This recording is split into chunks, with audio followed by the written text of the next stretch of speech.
सच ये है कि अब आपका मन बदल गया है, आपका चरित्र बदल गया है। अब आप हमारे स्थान पर किसी और स्त्री को उज्जैनी की महारानी बनाना चाहते हैं।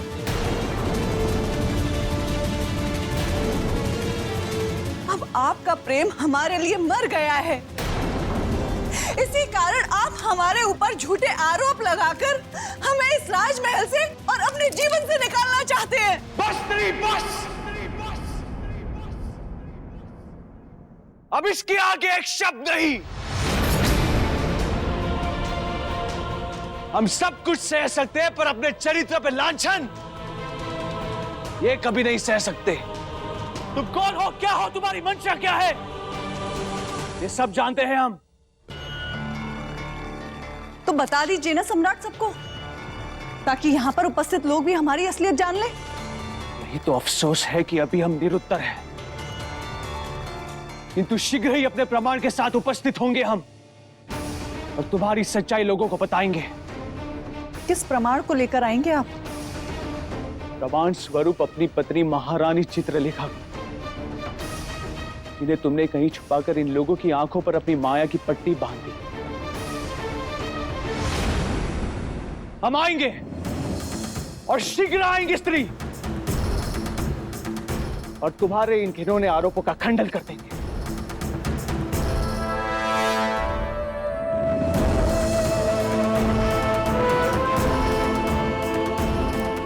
सम्राट,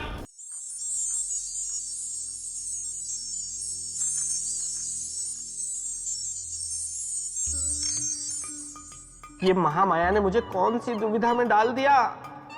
अब ये 24 घंटे कब पूरे होंगे और कब मैं फिर खरगोश से बेताल बनूंगा। कहीं राजा भोज सिंहासन पाने की दाल गला ना ले। देखूं तो वो है कहां। खरगोश की आंखें भी छोटी होती है। देवी, मैंने अपने वचन के अनुसार आपका न्याय कर दिया है। अब ये सब कुछ आपका है, इसे स्वीकार करें और मुझे आज्ञा दें।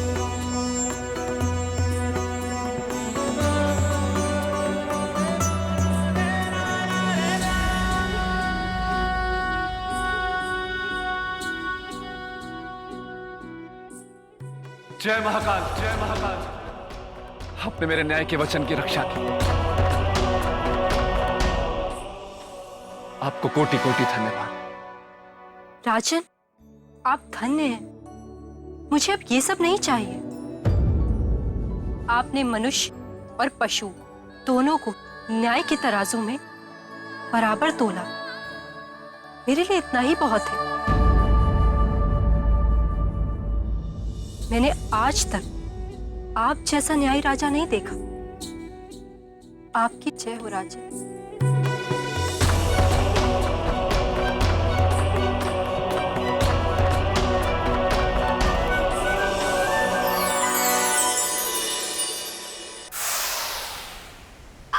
वाह वाह वाह।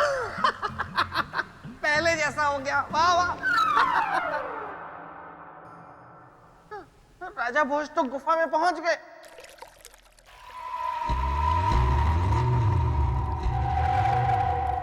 महामाया, नहीं नहीं नहीं नहीं, इनके सामने मैं नहीं जाऊंगा वहां, वरना पता नहीं इस बार मुझे क्या बना देंगी। राजन, आप और आपका न्याय दोनों ही धन्य हैं। जिस प्रकार आपने एक पक्षी और एक मनुष्य के बीच समानता से न्याय किया है, उसे ये संसार सदा ही याद रखेगा। न्याय की कसौटी पर आप खरे उतरे हैं राजन।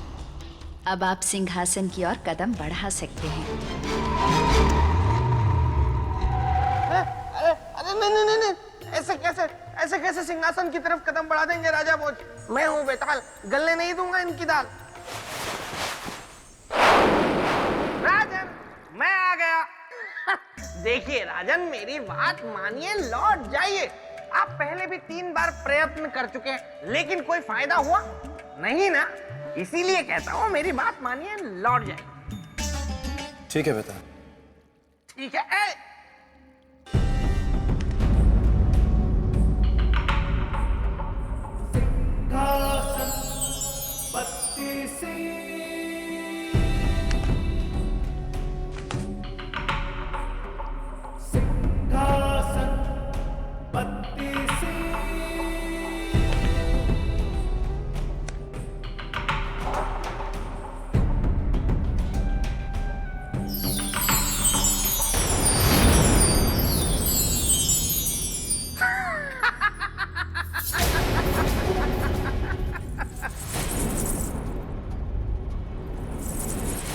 महल की छन छन।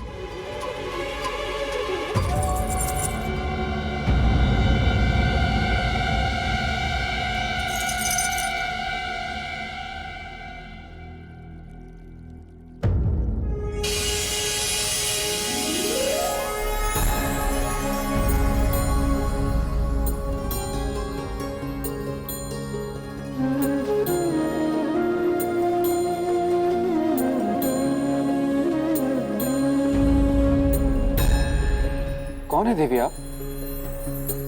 बताइए तो जाने। देवी, भला मैं आपको कैसे बता सकता हूँ? मैं तो आपको पहली बार देख रहा हूँ। चलिए कुछ संकेत देती हूँ। मैं चंचल, कोमल, चितवन, रस, रूप और गंध की मैं दीवानी। आप बताइए। नहीं बता सकता देवी, कृपया आप स्वयं बता दें। ना रजनीगंधा ना अश्वगंधा, चित्रगंधा है मेरा नाम। चरित्र की पुतली होने के नाते चरित्र को परखना है मेरा काम। चरित्र की देवी चित्रगंधा, राजा भोज का आपको प्रणाम। राजन, आइए आइए आइए आइए। इस सिंहासन बत्तीसी को केवल वही प्राप्त कर सकता है जो महान सम्राट विक्रमादित्य की तरह चरित्रवान हो। और उनकी तरह चरित्रवान होने का अर्थ है आसमान से तारे तोड़कर लाना। व्यर्थ ही समय गवा रहे हैं राजन, लौट जाइए यहाँ से। आइए मेरे साथ। नहीं नहीं श्रीमान बेटा, आप रहने दीजिए। देवी क्षमा करिएगा, भले ही आपकी दृष्टि मैं सिंहासन के योग्य ना, पर जब यहां तक आया तो सम्राट विक्रमादित्य की चरित्र की कथा को सुने बिना नहीं जाऊं। ठीक है तो फिर सुनिए। एक समय की बात है, इंद्र ने स्वर्गलोक में एक सभा का आयोजन किया। उस सभा में यह तय किया जाना था कि संसार में सर्वश्रेष्ठ गुणों का प्रतीक कौन है। आदरणीय ऋषिगण, इस सभा के आयोजन का उद्देश्य है गुणों के आधार पर प्रतीक स्वरूप मनुष्यों की घोषणा। जिस प्रकार सब देव किसी न किसी शक्ति के प्रतीक हैं, उसी प्रकार पृथ्वी लोक के मनुष्य भी किसी न किसी गुण के प्रतीक हैं। अब मैं गुरु बृहस्पति देव से आग्रह करूंगा कि गुणों के प्रतीक रूप उन मनुष्यों की घोषणा करें।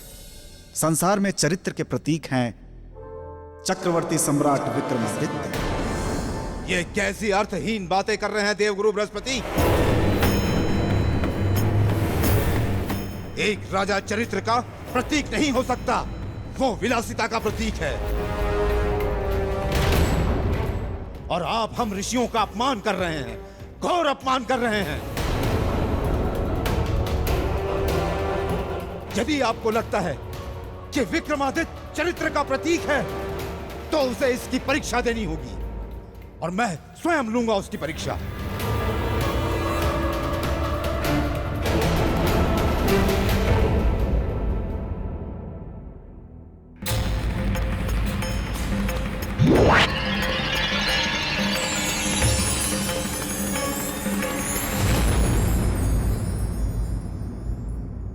ऋषिवर, मैं अपने निर्माण का उद्देश्य जानती हूँ, और ये भी जानती हूँ कि मोहिनी की शक्ति से आज तक कोई नहीं बच पाया है। इसलिए आप निश्चित रहे ऋषिवर, चरित्रवान विक्रमादित्य को मैं अपनी एक मुस्कान से अपने वश में कर लूं।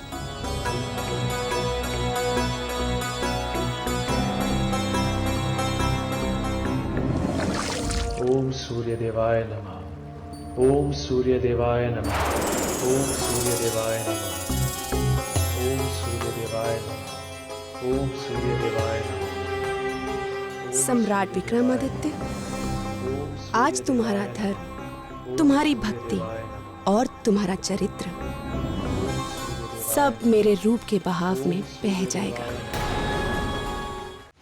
ओम सूर्य देवाय नमः। ओम सूर्य देवाय नमः।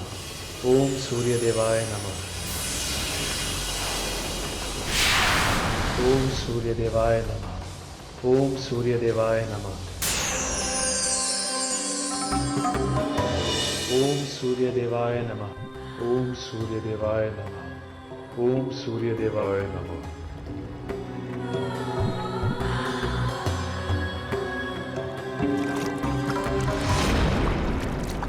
सम्राट विक्रमादित्य तो जा रहे हैं,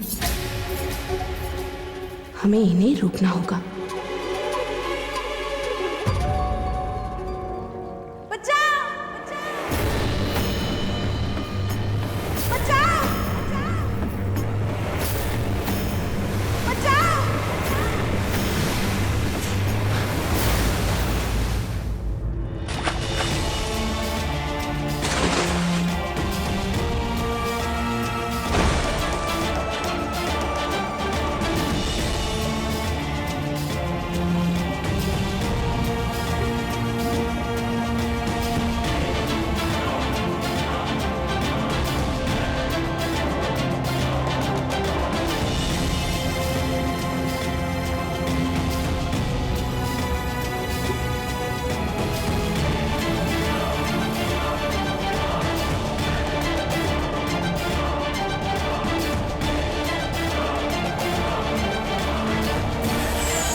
राजन, क्या एक पुरुष के चरित्र पतन के लिए केवल स्त्री दोषी होती है?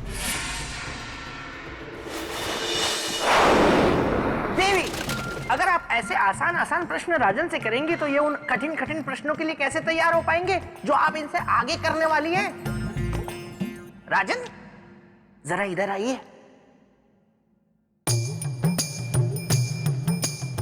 आगे आपसे जो प्रश्न देवी करने वाली है वो बहुत ही भयानक, भयंकर, जटिल, जड़ियल, कठिन प्रश्न आने वाले हैं। अपने सम्मान का जुलूस निकलवाने से अच्छा है यहां से निकल चलिए। घोड़ा उड़ गया है, बाहर घास खा रहा है। बेताल, तुम अपनी हरकतों से कभी बाज नहीं आओगे। तुम्हारा यहाँ रुकना ठीक नहीं है। नहीं नहीं देवी, मैं एकदम शांत रहूंगा। तुम्हारी प्रेत भूमि में तुम्हारी कमी खल रही है। नहीं खल रही है। तो राजन, क्या उत्तर है आपका? देवी, चरित्र का पतन स्त्री से नहीं, मन में उठ रही काम वासना, मद, मोह, लोभ, इन सब के कारण होता है। जिस मनुष्य ने इस पर विजय पाली वही सच्चा पुरुष है। तो ठीक है, देखते हैं सम्राट विक्रमादित्य अपनी काम वासना, मद, लोभ पर विजय पा सके या नहीं।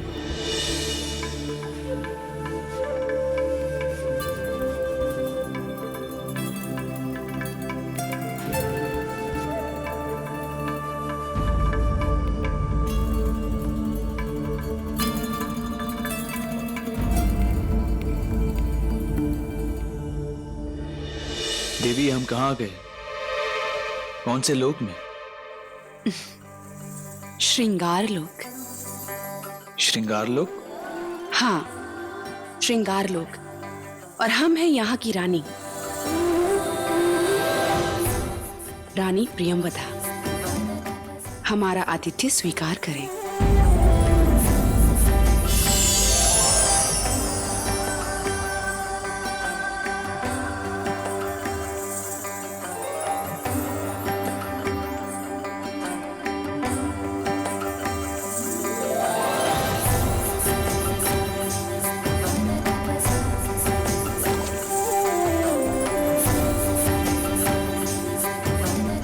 इस स्वागत के लिए बहुत धन्यवाद देवी, किंतु हमें पृथ्वीलोक वापस जाना होगा। क्षमा करें सम्राट, किंतु अब ये संभव नहीं। दासियों, सम्राट को हमारे रंग महल में ले आओ। देवी, हम रंग महल नहीं, यहां से वापस पृथ्वीलोक जाएंगे।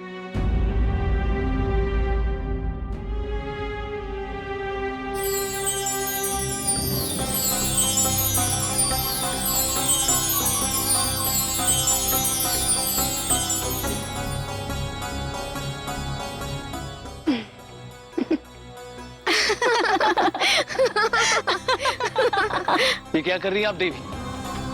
आपको श्रृंगार की बेड़ियों में जकड़ रहे हैं ताकि आप यहाँ से कभी जा ना पाए।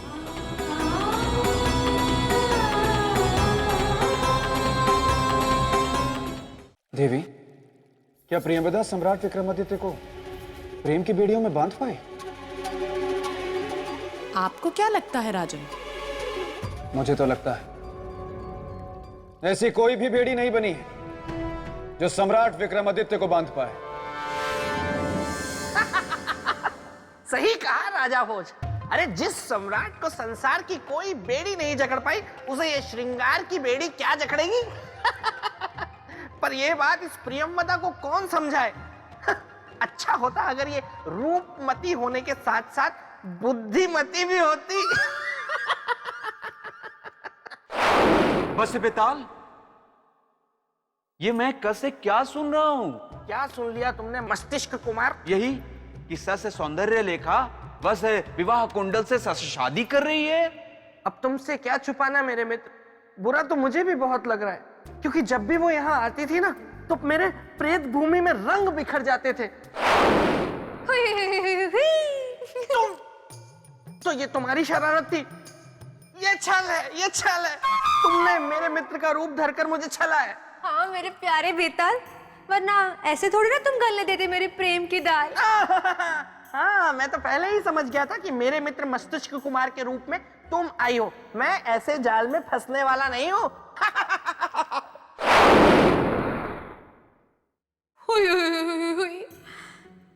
ठीक है, अगर तुम हो विश्वामित्र जैसे मेरे बेताल, तो मैं भी हूँ बेताले जैसे रति। तुम्हारी तपस्या तोड़ के ही दम लेगी और तुम्हें ही बनाएगी अपना पति।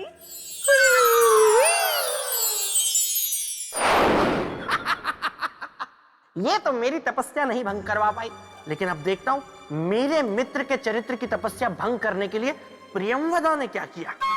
हर संभव प्रयत्न किया गया महान सम्राट विक्रमादित्य को लुभाने का, और ले गया उन्हें रंग महल में।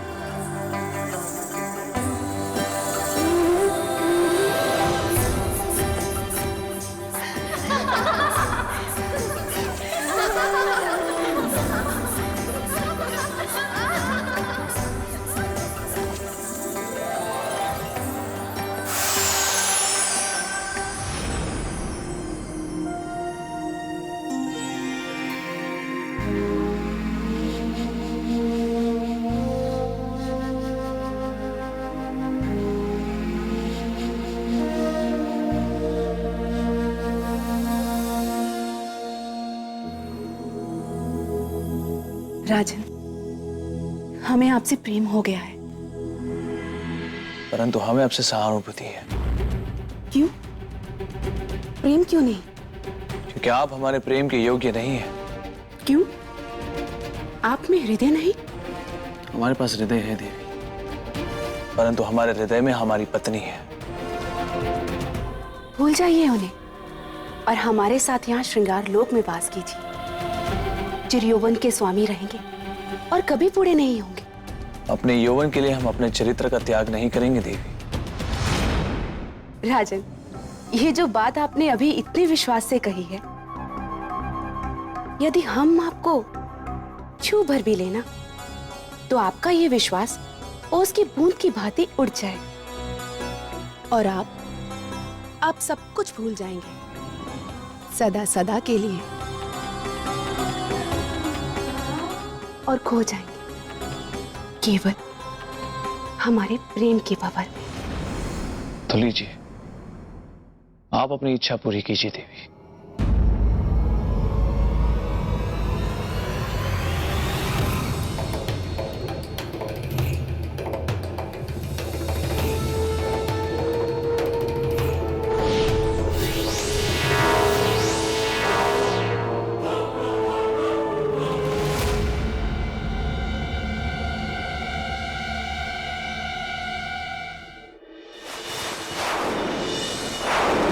देखा राजन, पता चल गया होगा उस प्रियंवदा को कि मेरा मित्र विक्रमादित्य कोई साधारण मनुष्य नहीं है। खा गई ना प्रियंवदा झटका। बिल्कुल सत्य कहा आपने बेताल। देवी, मैं आपसे बहुत प्रसन्न हूँ। कम से कम किसी बात पे तो आपने मुझसे सहमति जताई। मैं तो आपकी हर बात से सहमत हूँ, और उस बात से खास कर जिसमें आप कहती हैं कि राजा भोज मेरे मित्र के सिंहासन के योग्य नहीं है। योग्यता का प्रमाण पत्र आपको देने की जरूरत नहीं है बेताल। तो राजन, क्या आपको पता है कि प्रियमवदा को सम्राट को स्पर्श करते ही झटका महसूस क्यों हुआ? इसका कारण जानते हैं? ये हमारी पत्नी का प्रेम है देवी, और उन्हें दिया हुआ वचन देवी। राजन, आज ऐसा पहली बार हुआ है कि प्रियमवदा के रूप और श्रृंगार के भ्रम को किसी ने तोड़ा है।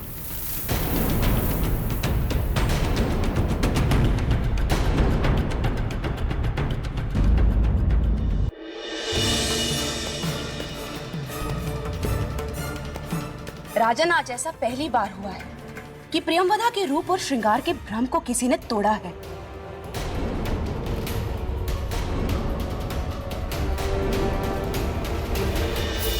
अद्भुत देवी, ये एक सच्चे पुरुष का ही चरित्र था जिसे कोई अन्य स्त्री छू भी नहीं सकी।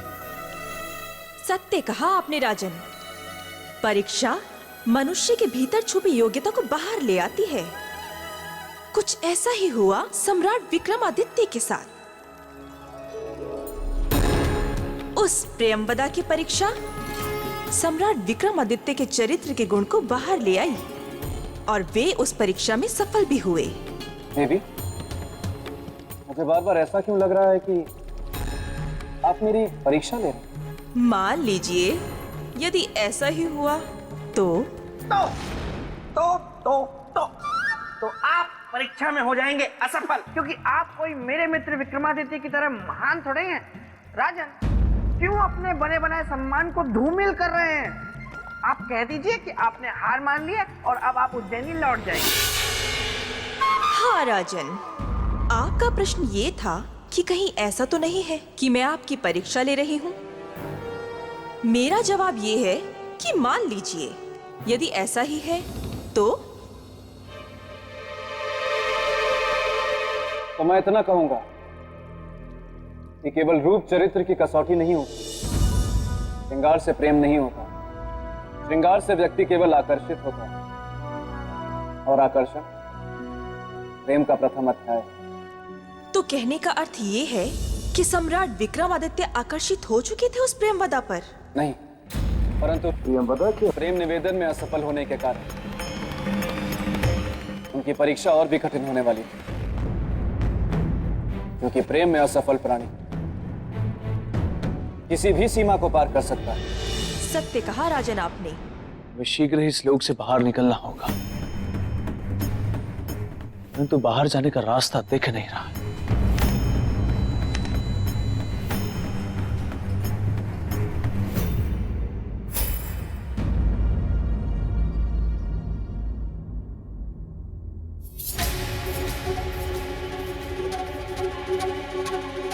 इसी मार्ग के जरिए हम इस लोक में आए थे। यही मार्ग हमें पृथ्वी लोक ले जाएगा।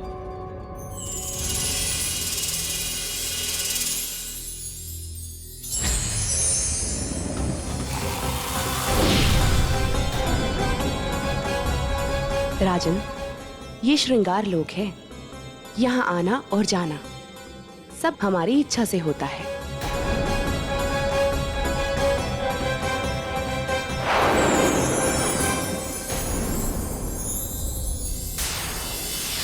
ये काम वासना का बाण है। ये आपके हृदय से आपके धर्म और चरित्र के कवच को समाप्त कर देगा, और इसके बाद आप हमसे बेहिचक प्रेम कर सकेंगे।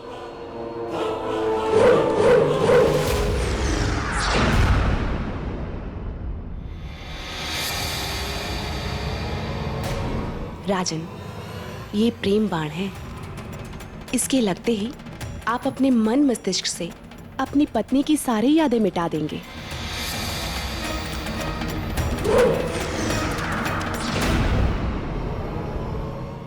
राजन, ये सम्मोहन बाण है। इसके लगते ही आप अपने राज्य, अपनी पत्नी, अपना प्रेम और अपना चरित्र सब भूल जाएंगे। और आपको याद रहेगी तो केवल प्रियंवदा।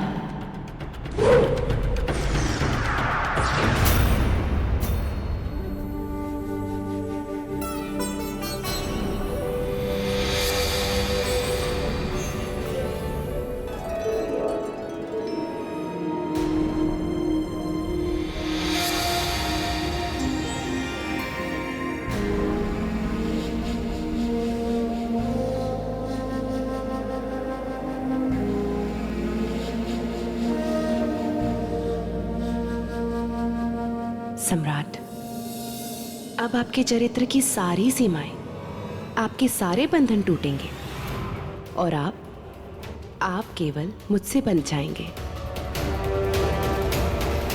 देवी, सम्मोहन, प्रेम और काम वासना, ये तीनों तीर सम्राट विक्रमादित्य पर चलाकर उन्हें अपने वश में करना तो गलत है, नीति के विरुद्ध है ये। राजन, प्रेम नीति कहाँ देखता है? ये बाण जो सम्राट विक्रमादित्य पर चलाए थे, ये तो वही बाण है जो साक्षात महादेव पर कामदेव ने चलाए थे।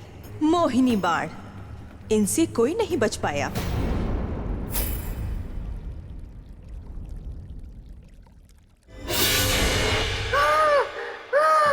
देवी की जय हो। देवी, देवी आप अनुमति दे तो आगे की कथा मैं सुना दूं? ठीक है, सुनाइए। धन्यवाद देवी। हाँ तो राजन, हुआ यूं कि एक बार मेरे मित्र विक्रमादित्य जब सो रहे थे तो उनकी नाक पर आकर एक मक्खी बैठ गई। बेताल, क्षमा देवी क्षमा, मैं भावनाओं में बह गया, इसीलिए ये कह गया। अब नहीं कहूंगा। हाँ तो राजन, प्रियंवदा अपने छल में सफल हो गई। उसने सारे तीर मेरे मित्र पर चला दिए और ऐसा लगा कि उन तीरों का असर मेरे मित्र पर हो गया है।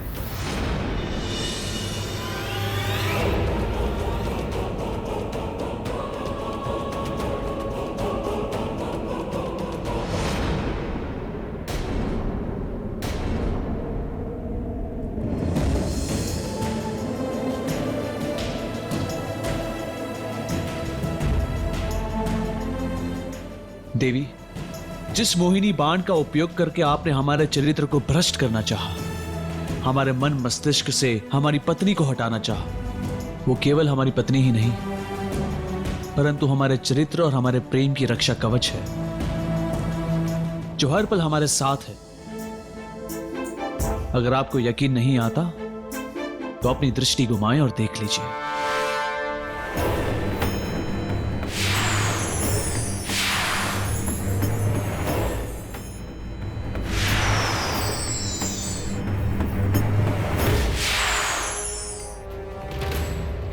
नहीं, ये नहीं हो सकता। किंतु यही सत्य है देवी, और सत्य को झुठलाए मत। कृपा करके हमें पृथ्वीलोक का मार्ग बता दीजिए। अब मैं आपको रोकूंगी नहीं, चले जाइए, मार्ग सामने है।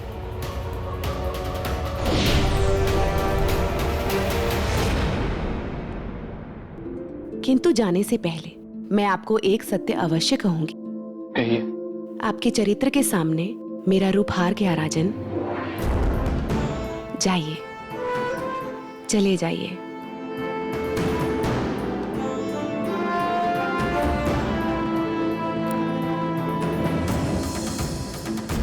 और इस तरह रानी प्रियंवदा हाथ मलते रह गई। देखा मेरे मित्र का चरित्र। प्रियंवदा बस विक्रम को जाते हुए देखती रही।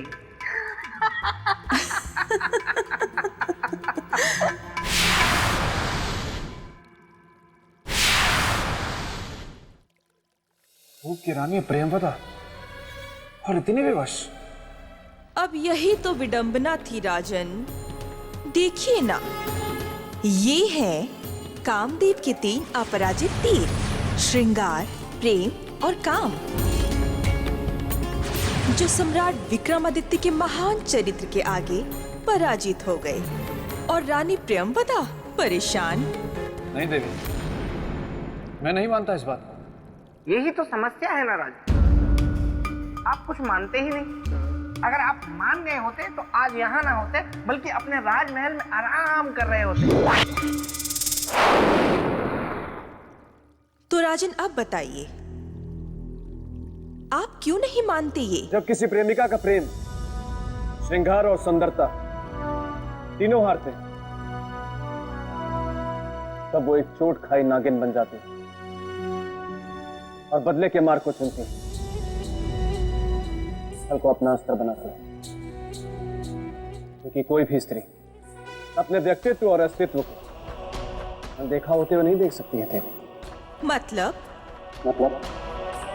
रूप की रानी प्रियंवदा ने सम्राट विक्रमादित्य के साथ छल किया होगा।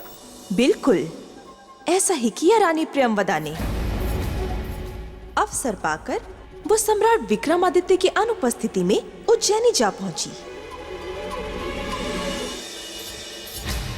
तो ये है चक्रवर्ती सम्राट विक्रमादित्य के धर्म, न्याय और चरित्र की नगरी उज्जैनी, जहां उनके धर्म और चरित्र की गूंज सदा गूंजती रहती है।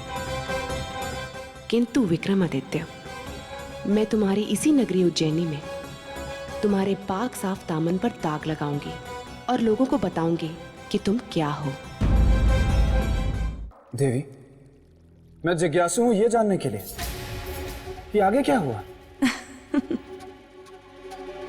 उस प्रियंवदा ने ऐसा रूप धरा कि उस रूप की रोशनी ने सब कुछ हला।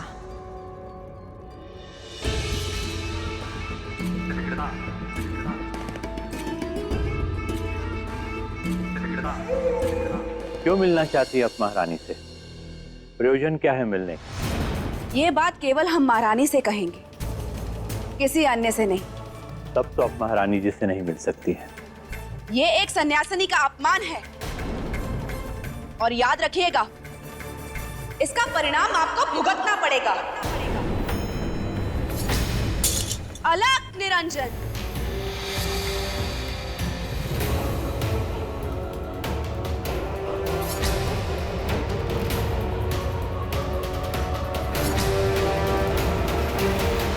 आचार्य जी, क्या बात है? कि स्त्री बिना कारण बताए आपसे मिलना चाहती थी और परमात्मा की कृपा से आज हमारी ये इच्छा पूर्ण हुई। नहीं देवी, परमात्मा की परम कृपा तो हम पर हुई है, जो पूजा के तुरंत बाद हमें आप जैसी सन्यासिनी के दर्शन हो गए।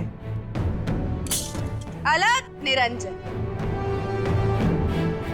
कल्याण, महारानी, हमें आपसे कुछ बात करनी। जी कहिए। सबके सामने नहीं, एकांत। जी अवश्य, साथ आइए।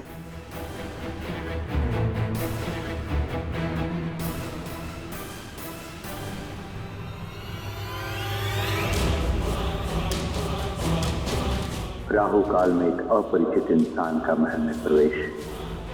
हे परमात्मा, रक्षा करना।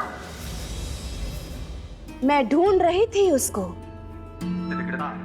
सौंप सकूं जीवन का फल जिसको। मिली मुझे वो, सती सावित्री आज मिली वो। अलग निरंजन, परम पिता परमेश्वर। देवी, हम कुछ समझ नहीं पा रहे हैं। महारानी, हम अपने तप के फल को देने के लिए एक सती सावित्री स्त्री को ढूंढ रहे थे, जो हमें आज यहाँ मिली आपके रूप में। इसलिए महारानी, हम आपको कुछ देना चाहते हैं।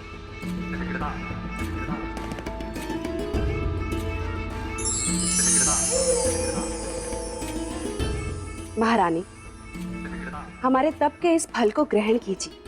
इससे आपकी सुंदरता कभी कम नहीं होगी और आपके यौवन पर बुढ़ापे की छाया कभी नहीं पड़ेगी।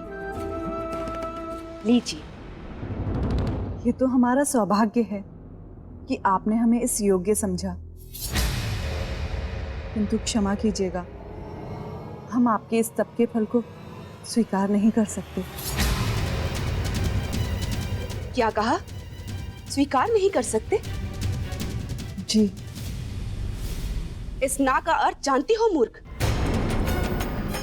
एक साध्वी के निरादर के साथ साथ उसके जीवन और उसके तप को भी व्यर्थ करना, और हम ऐसा नहीं होने देंगे। आपको हमारे तप का फल लेना ही होगा। लीजिए।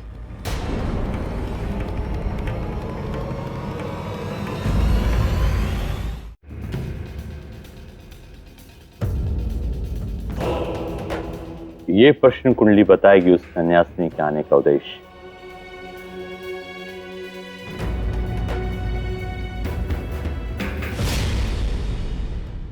ये क्या छल की रचना है? उसके आने का उद्देश्य अनर्थ, घोर अनर्थ। लेकिन ये छल क्या है और किसके साथ है ये छल? देवी, हमारे कारण आपका तप और जीवन दोनों में से एक भी व्यर्थ नहीं होगा। हम आपका मान रखकर आपका दिया हुआ तप फल अवश्य ग्रहण करेंगे।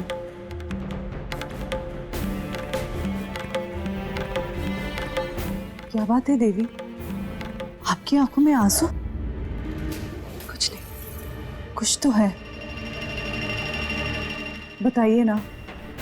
हमने भी तो आपकी बात मानी, तो क्या आप हमारी बात नहीं मानेंगी? कहना शोभा नहीं देगा और हम आपकी दृष्टि में गिर जाए। कभी नहीं। आप हमारे लिए आदरणीय हैं, निसंकोच कहिए। आज आपके रूप और सौंदर्य को देखकर हमारे मन में एक भावना जागी। कुछ पल के लिए ही सही, मुझ में भी आपसी रूपवती बनने का मोह जाग गया। कृपया कुछ पल के लिए आप अपना सौंदर्य मुझे देंगी? किंतु ये कैसे संभव हो सकता है देवी? सुंदरता तो ईश्वरीय देन है। नहीं महारानी, योग बल से कुछ भी संभव है, यदि आप अनुमति दें तो। यदि ये संभव है तो अनुमति है देवी। जब आपने अपने जीवन भर के तप के फल को हमें सौंप दिया, तो क्या हम कुछ पल के लिए अपना रूप, अपना सौंदर्य आपको नहीं दे सकते? सहर्ष लीजिए।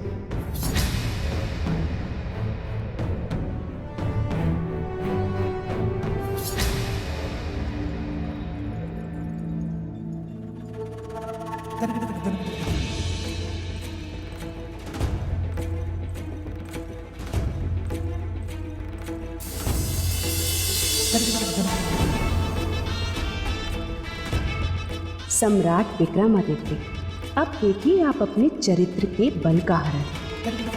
समाप्त हो जाएगी आपकी शक्ति आज से।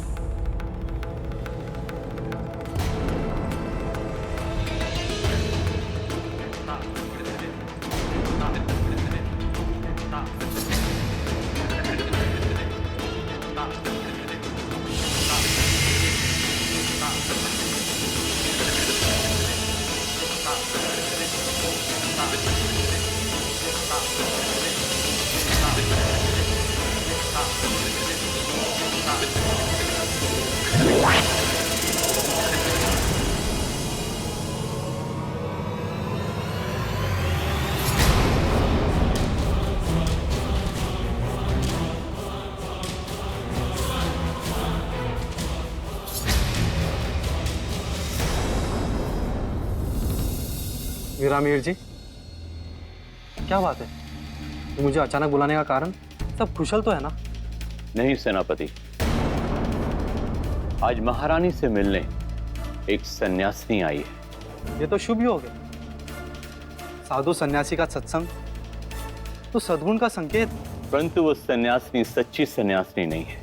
यदि ऐसी बात है तो हम चलकर उसे पकड़ लेते हैं। यही तो समस्या है सेनापति। इस संदेह के बाद भी हम उसे पकड़ नहीं सकते। क्यों नहीं पकड़ सकते? ये मुद्दा तो राज्य और राजमहल की सुरक्षा से जुड़ा है। सुरक्षा से अवश्य जुड़ा है, किंतु समस्या ये है कि सम्राट यहां पर नहीं।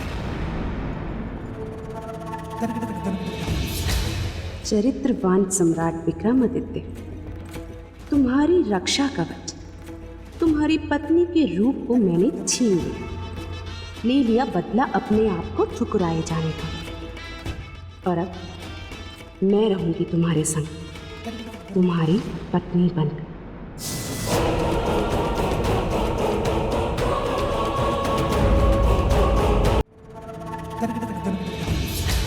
चरित्रवान सम्राट विक्रमादित्य, तुम्हारी रक्षा कवच, तुम्हारी पत्नी के रूप को मैंने छीन लिया, ले लिया बदला अपने आप को ठुकराए जाने का। और अब मैं रहूंगी तुम्हारे संग, तुम्हारी पत्नी बनकर।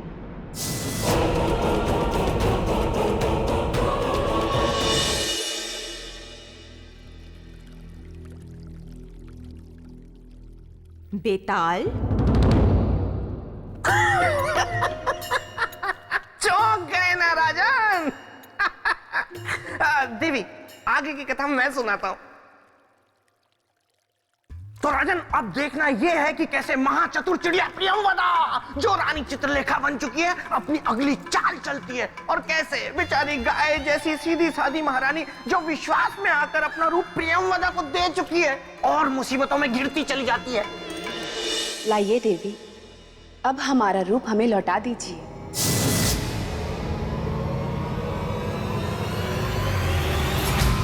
रूप और वापस? सन्यासिनी, हमने तुमसे ये रूप तुम्हें वापस करने के लिए नहीं लिया है, बल्कि तुम्हें वन वापस भेजने के लिए लिया है। जाओ, अब चली जाओ यहां से, अभी और अविलंब। देखिए देवी, ये हंसी मजाक का समय नहीं है। आपने कुछ क्षण के लिए हमारा रूप लिया था।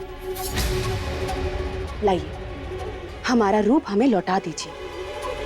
महारानी, ये मजाक नहीं है, बल्कि सच है, एक कड़वा सच, कि अब आप महारानी नहीं रही, बल्कि एक सन्यासिनी हैं, और हम महारानी चित्रलेखा, जिसका अधिकार सम्राट से लेकर सम्राट के राजपाट तक पर है।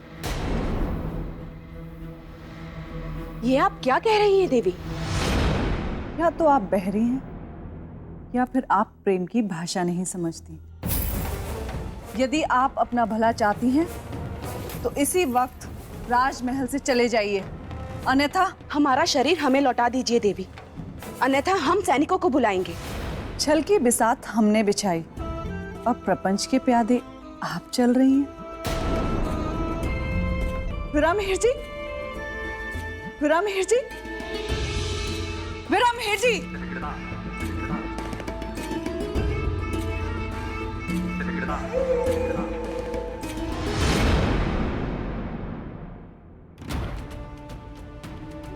हम नहीं जानते थे हम इतने बड़े छल के शिकार बन जाएंगे, परंतु हम इस छली और प्रपंची के सामने घुटने नहीं टेकेंगे। हम उससे अपना रूप वापस लेकर रहेंगे। सैनिकों, विरामहेर जी, सैनिकों, कहाँ गए सब? क्या हुआ महारानी? विरामहेर जी, उस सन्यासिनी को शीघ्र ही बाहर कर दीजिए। हमसे बहुत बड़ी भूल हो गई, जो बिना कुछ सोचे समझे उसे अपने कक्ष में लेकर गए। क्या किया उसने महारानी? कक्ष में जाते ही उसने अपने सुर बदल लिए, स्वयं को महारानी कहने लगी, और तो और हमसे हमारा रूप भी मांगने लगी।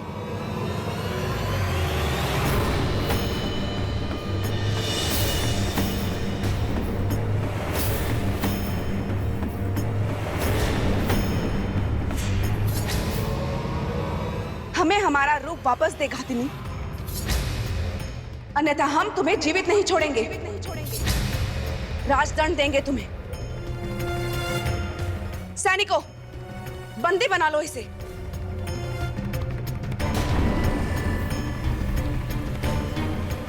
ये तुम्हारी महारानी नहीं, हमारे वेश में एक बहरूपिया है। बस देवी, बस, अब और नहीं। अच्छा होगा आप अभी इसी समय यहां से चली जाए। आचार्य वीरामिहिर जी, आप हम ही जाने के लिए कह रहे हैं? अपनी महारानी को? आपने भी हमें नहीं पहचाना ना? पहचान तो आपको मैं उसी समय गया था जब आपको राजमहल के द्वार पर मैंने देखा था। आप कोई सन्यासिनी नहीं, एक छलिया है, एक घातिनी है। ये सत्य नहीं है आचार्य, आप धोखा खा रहे हैं। हम आपकी महारानी हैं, महारानी चित्रलेखा। इससे पहले कि महारानी से छल करने का अपराध में आपको कारावास में डाल दिया जाए, आप यहां से चली जाएं। किसी स्त्री का अपमान हमारे राज्य का संस्कार नहीं। हमें बाध्य मत कीजिए संस्कार की लकीर को लांघने पर।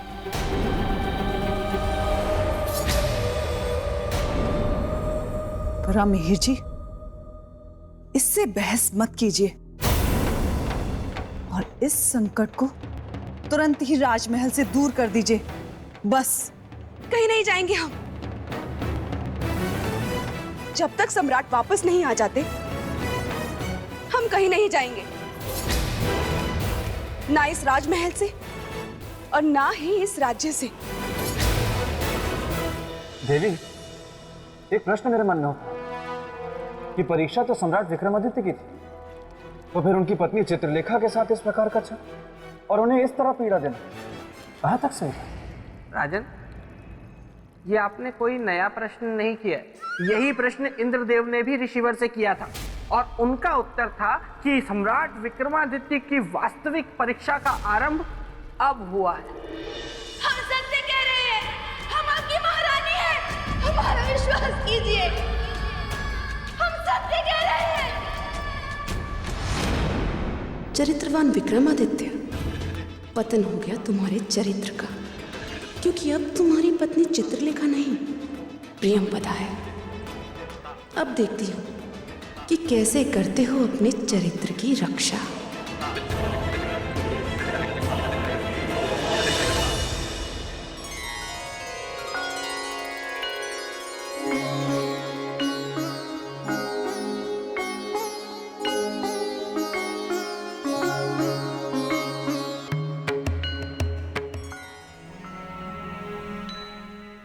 महारानी, वर्षों से जैसे आपने परंपरा बना ली हो, क्या? हम जब भी कहीं से लौट कर आते हैं, आप आरती उतारना नहीं भूलती। कैसे भूल सकते हैं? आप हमारे सुहाग जो हैं। और ना ही हमारे पूछने पर आपका उत्तर बदलता है। क्या? कैसा उत्तर? आप ही बताइए। क्या बोलो? मुझे तो पता ही नहीं कि क्या बोलती थी चित्रलेखा। क्या हुआ? आप अपने संवाद भूल गई? नहीं नहीं सम्राट, हमें तो अच्छी तरह से याद है। बस हम तो यूं ही आपकी प्रेम की परीक्षा और आपकी स्मरण शक्ति की परीक्षा ले रहे थे। अब आप हमारे उत्तर को दोहराएं तो जाने। यदि हमारी प्रेम की कसौटी आपको उत्तर देना है तो सुनिए। आप हमेशा हमसे एक बात कहती है, हम आपकी आरती नहीं नजर उतार रही है। तो गलत थोड़ी कहते थे।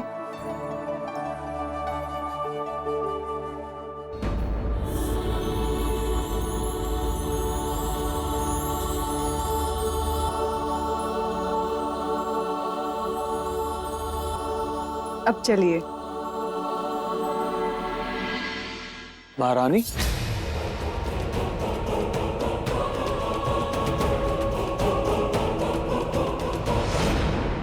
क्या?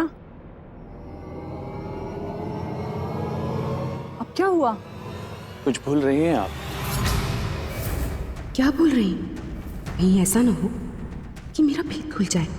चित्रलेखा को राज्य से बाहर निकालने से पहले मुझे उससे सब रीति रस्मों को पूछ लेना चाहिए था कि वह क्या क्या करती थी और कैसे कैसे करती थी।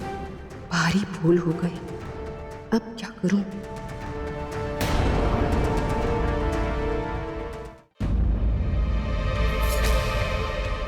क्या सोच रही हो? सोच नहीं रहे थे, हम तो याद कर रहे थे कि हम क्या भूल रहे हैं। कुछ भी नहीं, हम तो बस आपको छेड़ रहे थे और आप है कि इतनी गंभीर हो गई।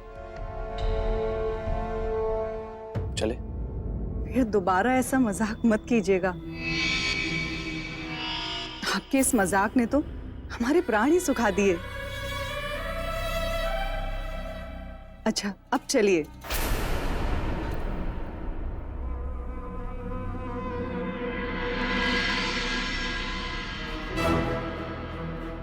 आज कुछ असामान्य सा व्यवहार है महारानी चित्रलेखा का। आज से पहले तो ऐसा कभी हुआ ही नहीं कि हम कहीं बाहर से आए हो और हमारी आरती उतारने के बाद उन्होंने हमारे चरण ना छुए हो। मना करने के बाद भी हट करके छूती रही। किंतु आज तो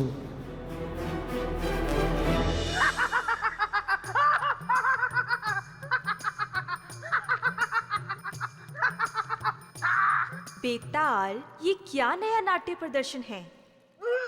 नाट्य प्रदर्शन नहीं है देवी, ये तो खुशी से मेरी छाती फूल गई है, मेरा सीना चौड़ा हो गया है, क्योंकि मेरे मित्र विक्रमादित्य पर मुझे गर्व है।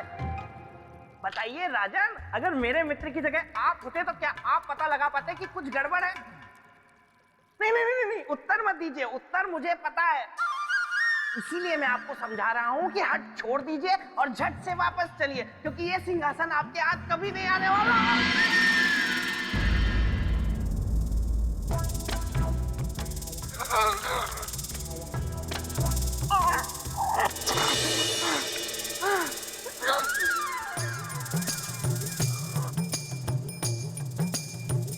लगता है प्रेतलोक में सौंदर्य लेखा आ गई है और अपनी बुआ की दी हुई खेचन शक्ति का प्रयोग कर लिया है उसने।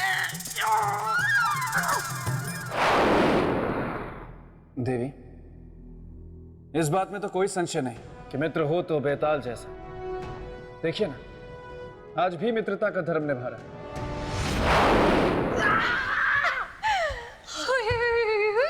ये क्या तरीका है बेतालनी? मैं वहां पर अपने मित्र की चरित्र की कथा सुनने में लीन था और तुमने मुझे यहाँ खींच लिया। क्योंकि मैं हूँ सौंदर्य लेखा, मैंने तुमको यहाँ नहीं देखा, इसलिए तुम्हें लाया खींच। आओ करे प्रेम की बातचीत।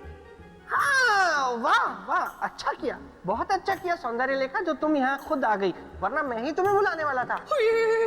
सच?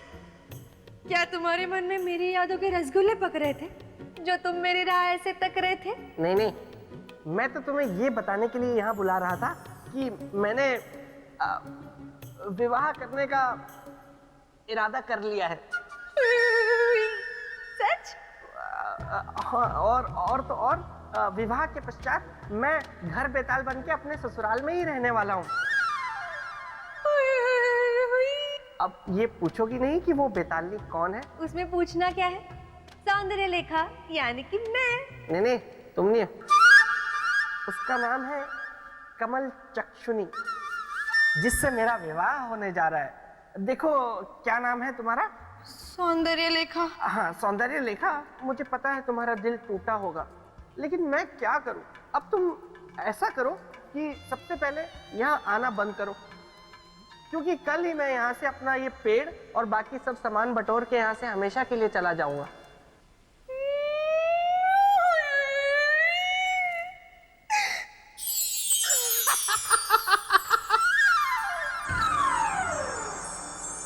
देवी, सम्राट विक्रमादित्य के मन में संशय तो आ गया, किंतु उसके बाद उन्होंने क्या किया?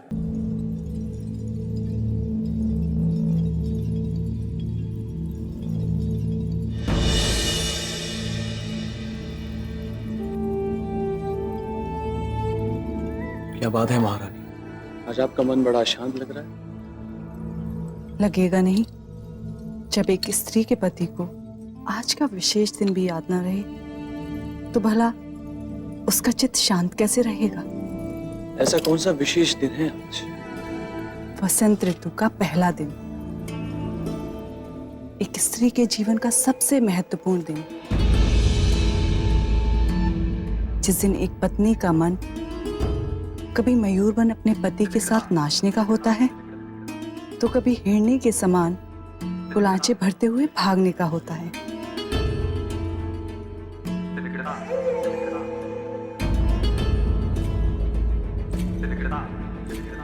और एक आप हैं। आज के दिन एक स्त्री अपने पति के अंक में समाकर सारे संसार के सुखों को पाना चाहती है। इसलिए आज हमने स्वयं अपने हाथों से आपका श्रृंगार करने का निर्णय लिया है और अपने जीवन में वसंत ऋतु के स्वागत का निश्चय।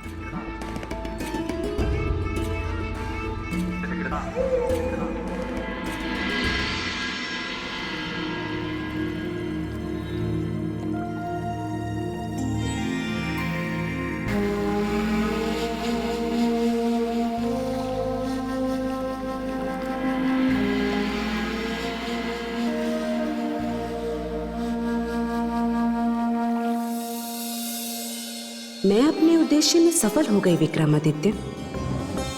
जिस प्रेम को तुमने कल ठुकराया था, आज उसी प्रेम ने तुमको पाया है।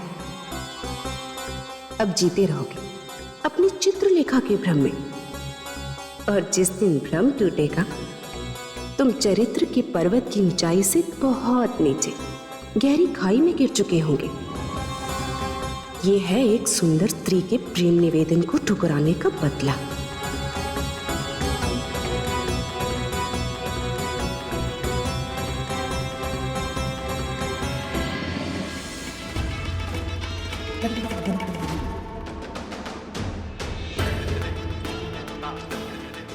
सम्राट विक्रमादित्य, अपने जिस चरित्र पर तुम्हें बहुत गर्व है, जो चरित्र ऋषियों और देवताओं के बीच चर्चा का विषय बना हुआ था, आज मैं प्रियंवदा उस चरित्र को सदा सदा के लिए मिटा दूं। आज मैं ये सिद्ध कर दूंगी कि रूप की धारा में सबके चरित्र बह जाते हैं।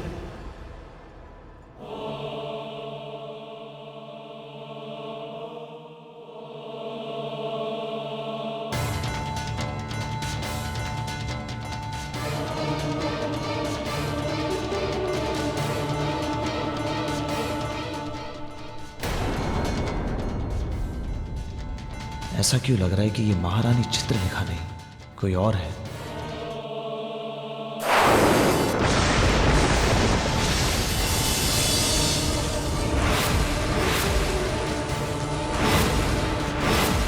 कौन है आप? आपकी पत्नी चित्रलेखा सम्राट। नहीं, झूठ बोल रही हैं आप। आप हमारी पत्नी नहीं है। बताइए हमें, कौन है आप?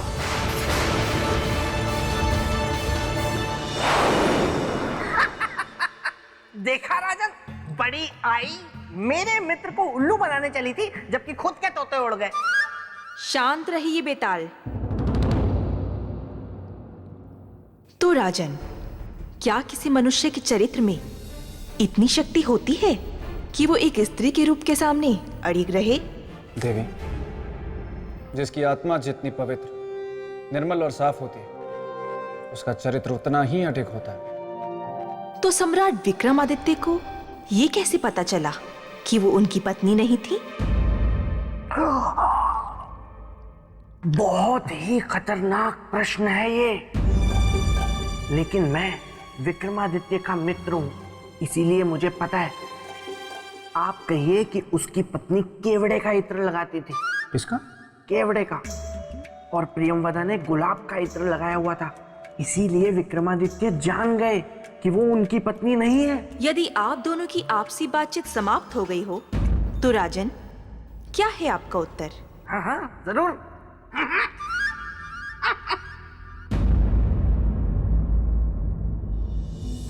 देवी, स्पर्श से। स्पर्श से? हाँ देवी। किसी को पहचानने की ये कैसी विधि है राजन?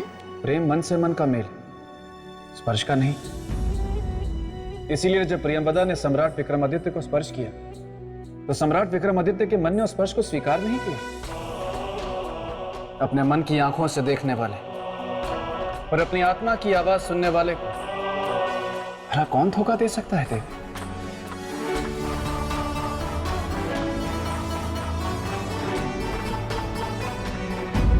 तो राजन, सम्राट विक्रमादित्य को ये कैसे पता चला कि वो उनकी पत्नी नहीं थी? प्रेम मन से मन का मेल, स्पर्श का नहीं। इसीलिए जब प्रियंवदा ने सम्राट विक्रमादित्य को स्पर्श किया तो सम्राट विक्रमादित्य के मन ने उस स्पर्श को स्वीकार नहीं किया। अपने मन की आंखों से देखने वाले और अपनी आत्मा की आवाज सुनने वाले को भला कौन धोखा दे सकता है देवी? ये क्या उत्तर है? ये बेकार उत्तर है, बहुत ही बेकार उत्तर है ना देवी? राजन, आप सही अर्थों में प्रेम को समझते हैं। धन्यवाद देवी। अच्छा देवी, आगे क्या हुआ? कथा में आगे ये हुआ कि सम्राट विक्रमादित्य के सामने संकट आ खड़ा हुआ कि प्रियंवदा की सच्चाई सबके सामने कैसे लाई जाए। देवी, पर इसमें संकट कौन सा था? सम्राट को तो बस इतना कहना था कि वो महारानी चित्रलेखा नहीं है, बस इतना ही तो सरल था। मेरे मित्र विक्रमादित्य अगर ऐसा कह देते तो उज्जैनी की सारी प्रजा और उनके राज दरबारी धतूरा खा के बैठे थे जो उनकी बातें मान जाते। लेकिन इस सच को साबित करना बच्चों का खेल नहीं था। इसी चिंता में मेरे मित्र विक्रमादित्य शरबत में शक्कर की तरह घुले जा रहे थे, घुले जा रहे थे, घुले जा रहे थे। आप जिस औरत का पक्ष ले रहे हैं वो हमारी चित्रलेखा नहीं है, हमारी पत्नी के वेश में कोई और है। पूछिए इससे। क्षमा करें सम्राट, ये आपकी पत्नी है महारानी चित्रलेखा। मेरे विचार से निश्चित रूप से आपको कोई भ्रम हो रहा है सम्राट। भ्रम आपको हो सकता है पर हमें नहीं। हम दावे के साथ कह सकते हैं कि ये औरत हमारी पत्नी नहीं है। इसके ही रूप में कोई खतरनाक षड्यंत्रकारी है। बताओ स्त्री, कौन हो तुम? हमें राजदंड अपनाने में विवश मत करो, बताओ। बेशक आप भरी सभा में हमारा सर धड़ से अलग कर दीजिए, किंतु हमारे ऊपर इतना घिनौना आरोप मत लगाइए सम्राट।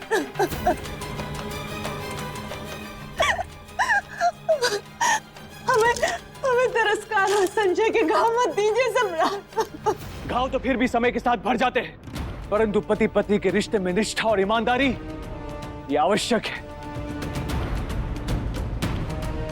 हमें भ्रमित करने का प्रयास मत करो स्त्री। सम्राट, यदि आप मेरी बात माने तो मैं आपसे कुछ कहूं। अवश्य कहिए। सम्राट, भ्रम को त्याग दीजिए, क्योंकि आप जो कह रहे हैं वो किसी भी दृष्टिकोण से संभव ही नहीं है कि महारानी के स्थान पर हूबहू महारानी बनकर कोई और आ जाए। ये तो ये स्त्री ही बता सकती है।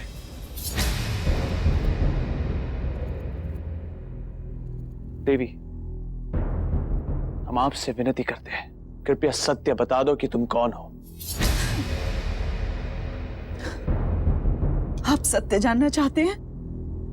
हाँ। तो सुनिए, सच ये है कि अब आपका मन बदल गया है, आपका चरित्र बदल गया है। अब आप हमारे स्थान पर किसी और स्त्री को उज्जैनी की महारानी बनाना चाहते हैं।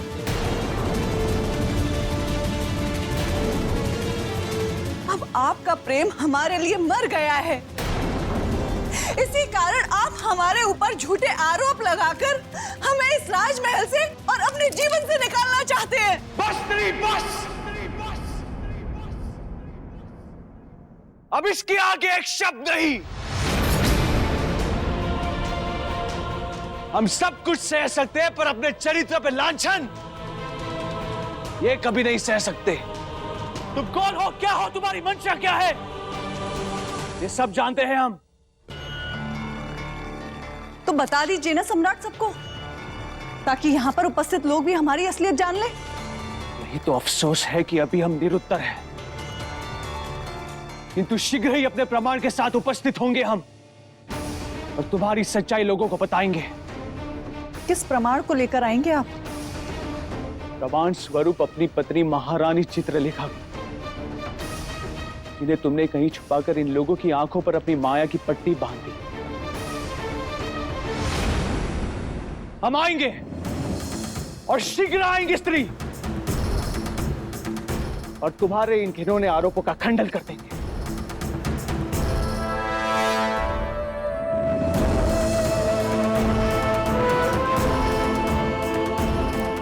सम्राट, रुक जाइए सम्राट।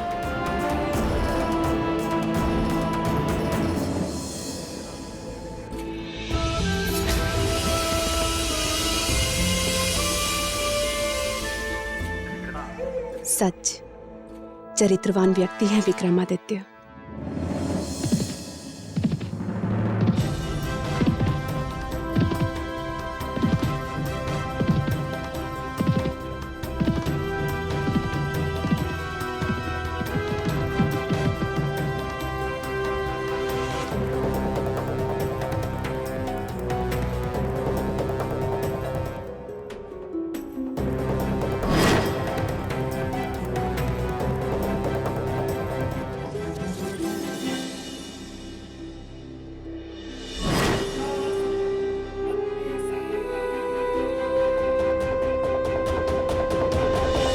क्या लगता है आपको राजन, क्या बिना किसी सूत्र के सम्राट विक्रमादित्य महारानी चित्रलेखा को ढूंढ पाए होंगे? अरे मेरे मित्र तो इतने प्रतापी थे। श्रीमान राजा भोज। देवी, देखा आपने राजा भोज की स्मरण शक्ति कितनी क्षीण हो गई है। नाम इनका राजा भोज है और मुझे पुकार रहे हैं राजा भोज। नहीं श्रीमान बेताल, लेकिन देवी ने प्रश्न किया राजा भोज से और उत्तर दे रहे हैं आप, तो मुझे लगा कि राजा भोज शायद आप ही का नाम। क्यों, मैंने कुछ गलत तो नहीं कहा श्रीमान बेताल? हाँ, मैं समझ गया। व्यंग के बाण मुझ पर मत छोड़िए राजा भोज। मैं हूँ शक्ति सुरमा, बना देता हूँ चूरमा। देवी, क्षमा चाहता हूँ, इस वक्त मुझे अत्यंत आवश्यक कार्य आना पड़ा है, मुझे जाना होगा। लेकिन राजा भोज, मैं इस वक्त जा जरूर रहा हूं, लेकिन ये समझने की भूल मत कीजिएगा कि मैं वापस नहीं लौटूंगा। मैं लौटूंगा क्योंकि मैं हूं बेताल। और आप गले नहीं देते हैं किसी की दाल, सही कह रहा हूं ना?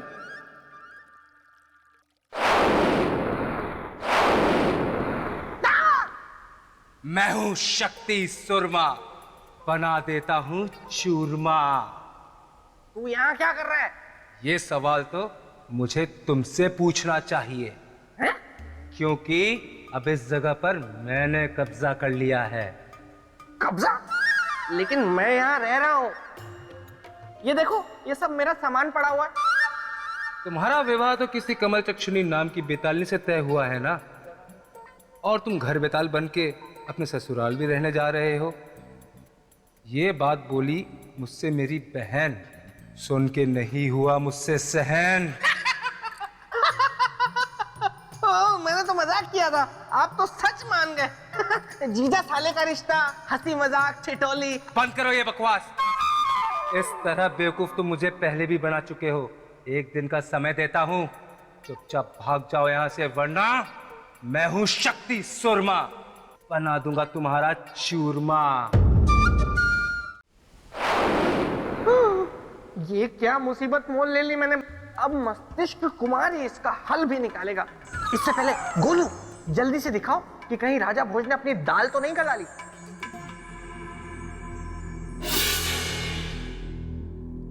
देवी, सम्राट विक्रमादित्य तो निकल गए महारानी चित्रलेखा को लाने, लेकिन प्रियंवदा ने क्या किया होगा? क्योंकि उसे तो पता था कि यदि सम्राट महारानी को ले आए तो उसकी असलियत खुल जाएगी। राजन, प्रियंवदा वहां से निकलकर सीधा पहुंची दुर्वासा ऋषि के पास।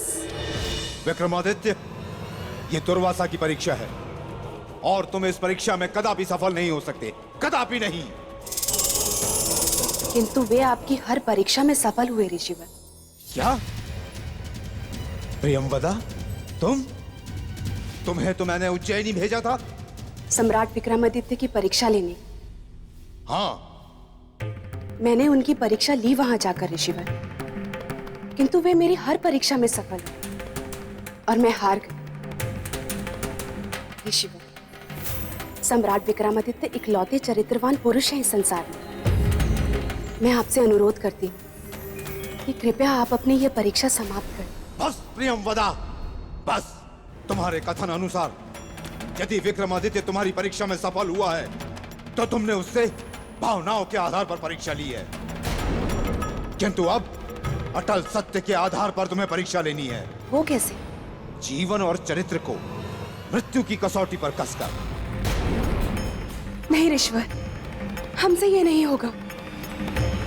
इस परीक्षा में तो दुष्परिणाम की संभावना है। तो ठीक है, ऐसा श्राप दूंगा कि जन्म जन्मांतर तक चरित्रहीन बनकर जीने पर विवश हो जाओगी।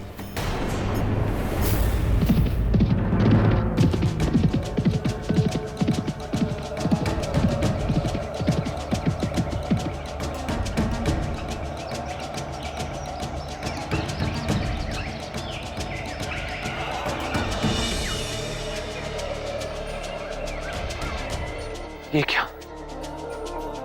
सबके स्वर सुनाई दे रहे, केवल अपनी पत्नी के स्वर नहीं सुन पा रहे हम। क्या हो रहा है ये?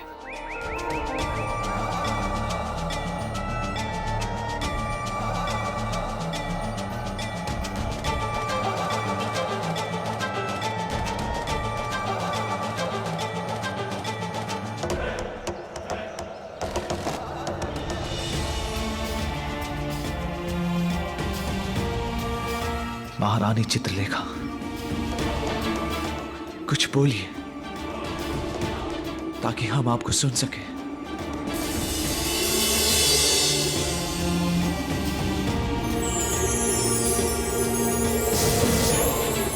सम्राट, सम्राट, सम्राट, सम्राट।